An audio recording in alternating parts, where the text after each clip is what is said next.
जब वो आपको देखता है कि आप परमेश्वर की ओर चल पड़े हो, जब वो आपको देखता है कि आप छुटकारे की ओर चल पड़े हो, जब वो आपको सही जगह बैठे हुए देखते हैं, आपको सही चर्च में बैठा हुआ देखता है, आपको प्रार्थना करता हुआ देखता है, आपको बाइबल पढ़ता हुआ देखता है, अब आपको वो रोजे रखता हुआ देखता है, अब आपको वो पवित्रताई में चलता हुआ देखता है, और वो आपको तंग करना शुरू करते हैं। और आप हैरान होते हैं कि मुझे मेरे दुख बढ़ क्यों गए, शैतान मुझे और तंग क्यों कर रहा है, मेरा और विरोध क्यों हो रहा है। क्योंकि पहले आप गुलामी के अधीन थे, शैतान को मालूम था कि ये मेरा बंदा है, ये मुझे छोड़ के कभी नहीं जाने वाला। लेकिन अब आप जीवित परमेश्वर के पास आना चाहते हो और वो आपको छुटकारा देना चाहता है, और शैतान को ये बात मालूम है। उसको मालूम है कि अगर मैं इसको रोकूंगा नहीं तो ये सदा के लिए आजाद हो जाएगा और वहां जाएगा जिसके लिए परमेश्वर ने इसे बुलाया। यीशु मसीह ने, परमेश्वर यहोवा ने कहा, मैं तुम्हें उन देशों में लेके जाना चाहता हूं जहां दूध और शहद की नदियां बहती। दूध यानी एंड प्रोडक्ट। एक गाय को लो, गाय को पालो, गाय को खिलाओ, उसको पहले बड़ा करो, खिलाओ पिलाओ, फिर उसका दूध निकलता है, वो उसका एंड प्रोडक्ट है। हाँ, शहद एंड प्रोडक्ट है। मक्खियां पालो, वो फूलों पे बैठेंगी, लास्ट में शहद देंगी, वो उसका एंड प्रोडक्ट है। परमेश्वर ने कहा, मैं तुझे बेस्ट दूंगा जो तेरे लिए बना हुआ है, अगर तू मेरी बात को सुनेगा। मैं तुझे एंड प्रोडक्ट दूंगा, दूध और शहद की नदियां जहां बहती, मैं वो देश दूंगा। और जब शैतान आपको ये बात देखते हैं, जब आप बाइबल पढ़ते हैं, आप चर्च जाते हैं, आप परमेश्वर के रास्तों को फॉलो करना शुरू कर देते हैं, उसको मालूम है जिस तरह इजरायली छुड़ाए गए थे, ये लोग छुड़ाए जाएंगे। अब वो क्या करते हैं, आपके रिश्तेदार के जरिए आते हैं, सताव के जरिए आते हैं, मुश्किलों के जरिए आते हैं, आप पे और अधिक वो आप पे बोझ और भार डालने की कोशिश करता है ताकि आप परमेश्वर की बातों पर ध्यान ना लगाएं। जैसे ही उनको दुगना काम मिला, वो बिजी हो गए। और मूसा दोबारा फिर आया। मूसा कहता, परमेश्वर ने मुझसे कहा है कि ऐसा ऐसा ऐसा ऐसा होगा और तुम लोग इस देश में जाओगे। और पर बाइबल कहती, अपने दिल की बेचैनी के कारण अब उन्होंने मूसा की बातों पर ध्यान नहीं लगाया। अपने मन की क्रूरता और दिल की बेचैनी के कारण, कि जब पहले मूसा ने कहा था, आओ मैं तुम्हें चिन्ह दिखाता हूं, देखो मेरी लाठी सांप बन गई, मेरा हाथ देखो कोड़ी हो गया, बंदर डाला फिर चंगा हो गया। कहते हाँ ठीक है, हम तेरे साथ है, जा राजा से बात कर। जब राजा ने आगे से चप्पल निकाल ली और वापिस आ गए, उसके बाद कहते नहीं मूसा, अब हम तेरी कोई भी बात नहीं सुनेंगे। और यही शैतान चाहता था। आप मसीह में आए, आपका सताव हुआ, 2-4 मुश्किलें आ गई, क्योंकि शैतान ने देख लिया आप छूट जाओगे। उसने देख लिया आपका छुटकारा सदा के लिए हो जाएगा। उसने देख लिया कि आप तो बढ़ जाओगे और दूसरों को भी छुड़ाओगे। उसने आप पे डबल, ट्रिपल, 4 गुना मुसीबतें डाल दी ताकि आप परमेश्वर की बातों पे ध्यान ना लगाएं। मैं ऐसे क्रिश्चियन लोगों को जानता हूं जो बोलते हैं हम ज्यादा प्रार्थना नहीं करते, क्रिश्चियन लोग, मसीही लोग। मैं क्या, क्यों? कहते जैसे हम प्रार्थना करना शुरू करते हैं हमारे घर में मुसीबतें बढ़ जाती हैं। मैंने कहा अच्छा तो फिर क्या करोगे? कहते हम प्रार्थना नहीं करते, हम बहुत थोड़ी प्रार्थना करते हैं।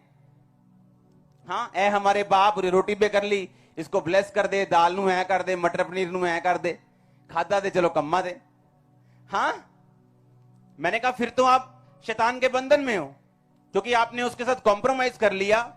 आपने ये हाथ मिला लिया कि ठीक है, मैं खुदाबंद ने जो मेरे लिए ठहराया लेवल, मैं वहां नहीं जाऊंगा, मैं यहीं बैठा रहूंगा, मैं तेरे साथ कॉम्प्रोमाइज करता हूं। शैतान के साथ कॉम्प्रोमाइज कर लिया। क्योंकि अगर आप पे मुसीबत आई, अगर आप पे सताव आया, अगर शैतान ने आपकी लाइफ में प्रॉब्लम्स डालने की कोशिश की है, तो ये इस बात की साफ निशानी है कि आप अपने उस देश में जा रहे हो जहां दूध और शहद की नदियां बहती हैं। अब तो हम पैदा ही उस देश में हुए, लेकिन समझो मेरी बात को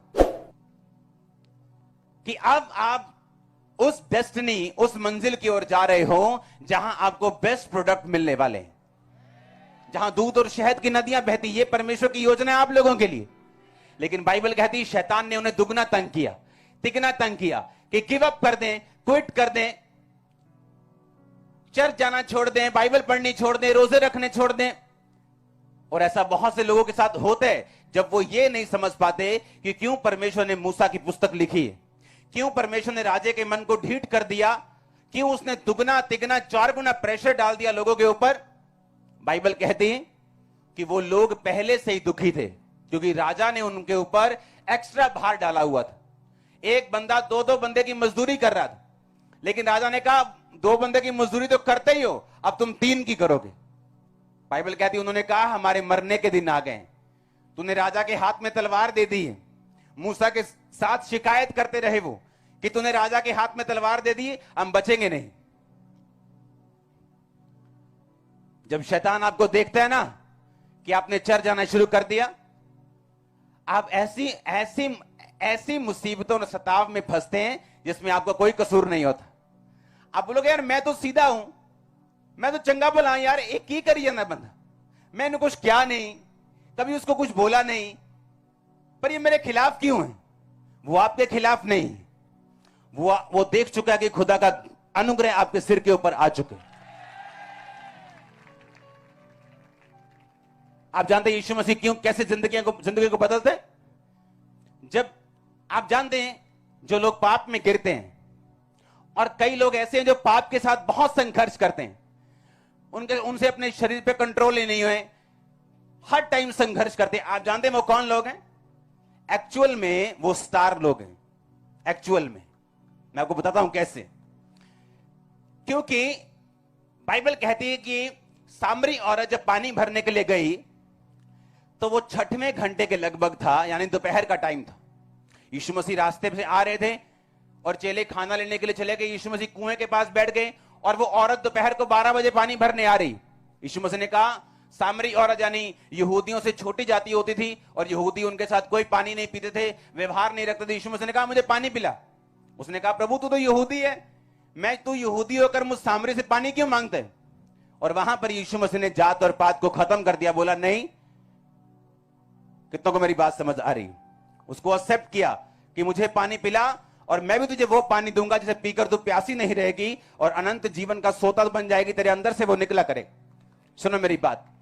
अब अगर आप ध्यान से देखें तो वो औरत, यीशु मसीह ने कहा जा अपने पति को लेके आ। उसने कहा मेरा कोई पति नहीं। यीशु मसीह ने कहा ठीक कहती तू, क्योंकि तू 5 पति कर चुकी और अब भी जिसके पास तू रहती है वो तेरा पति नहीं, तू नाजायज तौर पे एक बंदे के साथ रह रही।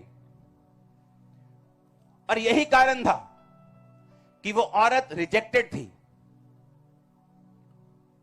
रिजेक्टेड इसलिए थी कि कोई भी बंदा उसके साथ पानी भरने के लिए, औरतें इकट्ठे पानी भरने के लिए सुबह सुबह जाती थी, दोपहर को नहीं जाती थी, सुबह सुबह या शाम को, मोस्टली सुबह। लेकिन ये दोपहर को इसलिए गई क्योंकि ये रिजेक्टेड थी।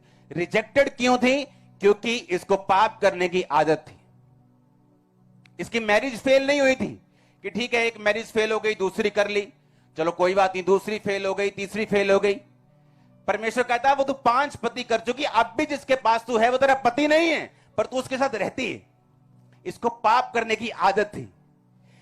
पाप की वजह से इसको रिजेक्शन सहनी पड़ी, दुख सहने पड़े। पाप की वजह से इस औरत की फैमिली कभी सेट नहीं हुई, इसको राइट पति कभी नहीं मिला। बॉयफ्रेंड ही मिलते रहे और वो छोड़ के जाते रहे। क्यों? पाप की वजह से। लेकिन जब यीशु मसीह ने उसे देखा और बोला अगर तुम मुझसे मांगे उस माफी के झरने को और मैं अगर तुझे दूंगा, और बाइबल कहती है जब यीशु मसीह ने उसके सारे भेद खोल दिए, उसने कहा मुझे लगता है कि तू भविष्यद्वक्ता है। तो क्या हुआ? वो औरत ने यीशु मसीह को ग्रहण किया, इसका मतलब उसने पाप छोड़े। और बाइबल कहती उसी औरत के द्वारा वो पूरा गांव बचाया गया, क्योंकि वो भागी भागी गांव में गिर बोली देखो देखो देखो मैंने जो किया तुम्हें भी नहीं पता पूरा, लेकिन उस बंदे ने मुझे सब कुछ बता दिया। मैं जैसी उसने मुझे पूरा बता दिया, मैं क्या हूं उसने मुझे पूरा बता दिया। आओ देखो वही भविष्यद्वक्ता है, इसके बारे में हम इंतजार कर रहे हैं। और बाइबल कहती गांव वाले आए और यीशु मसीह को मना के ले गए और 2 दिन यीशु मसीह उनके साथ रहे और उन गांव वालों ने देख लिया कि ये परमेश्वर है और उसको ग्रहण किया। अब क्यों शैतान ने उसको तंग किया, उस औरत को? क्यों हमेशा उसे पाप में डालता रहा? क्यों उसकी हमेशा खिंचाई करता रहा? क्योंकि शैतान को पूरा तो नहीं पता, पर उसको कुछ कुछ पता होता है कि ये व्यक्ति खास है और खुदावंद का चुना हुआ है और कुछ काम करेगा। आप मेरी बात समझ रहे कि नहीं? और उसी टाइम से वो पीछे लग जाता आपके कि इसको गिराओ व्यभिचार में, क्योंकि व्यभिचार में गिरेगा तो खुदा से दूर रहेगा, व्यभिचार में गिरेगा तो परमेश्वर की योजना पूरी नहीं हो पाएगी, रिजेक्टेड रहेगा। अगर व्यभिचार में रहेगा तो बेइज्जती में रहेगा, इज्जत नहीं मिलेगी, क्योंकि बाइबल कहती है इज्जत खुदाबंद बढ़ाता है आपकी। उसे मालूम है, क्योंकि वो रोशनी देख सकता है, लेकिन कंप्लीट आपकी लाइफ में क्या होगा ये तो परमेश्वर जानते हैं। हालेलुया। पर शैतान को रोशनी दिखती है, उसको मालूम है कि कुछ है इस व्यक्ति में खास, अगर मैं इसको नहीं मारूंगा, उसका पीछा नहीं करूंगा, इसको नहीं गिराऊंगा, तो ये वही काम कर पाएगा जो उस औरत ने किया। हालेलुया। और आप देखते हैं ज्यादातर जो आत्मिक स्टार्स हैं, जो आत्मा में स्टार लोग हैं, वो पाप में गिर जाते हैं, और जो लोग नहीं गिरते वो आगे बढ़ जाते हैं। और गिरने के बाद जब बेइज्जती आती, जब मुसीबतें आती, जब मुश्किलें आती, उनको मालूम होता है कि यह शैतान की योजना थी, इसलिए उसने मुझे गिराया। क्योंकि शैतान उन लोगों को गिराने का ज्यादा इच्छुक है जिनकी लाइफ में परमेश्वर की कोई योजना है। हालेलुया।